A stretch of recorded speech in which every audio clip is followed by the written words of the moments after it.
बिस्मिल्लाहिर्रहमानिर्रहीम। शुरू अल्लाह के नाम से जो बड़ा मेहरबान नहायत रहम करने वाला है।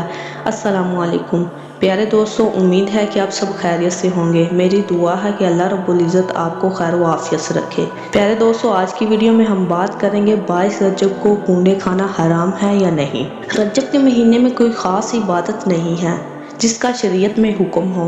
ये जो लोगों ने रजबी बनाई हुई हैं, कूंडे जो इमाम जाफ़र के बनाए हुए हैं, ये सब बिदत है। 23 रजब को हज़रत अमीर मुआविया रज़ियल्लाहु तआला अन्हा की वफ़ात हुई। उस दिन लोग कूंडे बनाते हैं। ये सबसे बहुत बड़ा गुनाह है कि एक सहाबी की मौत पर खुशियाँ मनाते हैं। रजब के कूंडे सब हराम है, खाना भी हराम है, बनाना भी हराम है, खिलाना भी हराम है। ये तो हज़रत मुआविया की मौत पर खुशियाँ मनाते हैं। इमाम जाफ़र का कोई ताल्लुक नहीं इन कूंडों से। वो कोई रजब में थोड़ा ना पैदा हुए थे। कूंडों का जो ख़त्म है वो ख़ास शिया की रस्म है। वो हज़रत मुआविया के बुग़्ज़ में हुआ करते हैं। उसका खाना भी हराम है, खिलाना भी हराम है। हज़रत मुआविया रज़ियल्लाहु तआला अन्हा की दुआ मंजूर हुई और आपने 22 रजब को वफ़ात फरमाई। ये आजकल जो शिया में इमाम जाफ़र सादिक के नाम में कूंडे बनाते हैं, खिलाते हैं, इसका असल में इमाम जाफ़र से कोई ताल्लुक़ नहीं। वो तो 22 रजब को फ़ौत ही नहीं हुए थे। असल में ये तो बाइज़ मुआविया है।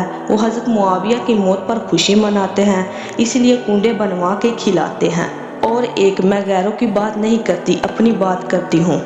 जो हम हैं सुन्नी मुसलमान, मैं अपनी बात करती हूँ। हम लोग कूंडे क्यों करते हैं? ये कूंडे हमारी रस्म तो नहीं है। ये कूंडों की तरतीब हमारे यहाँ चल पड़ी है।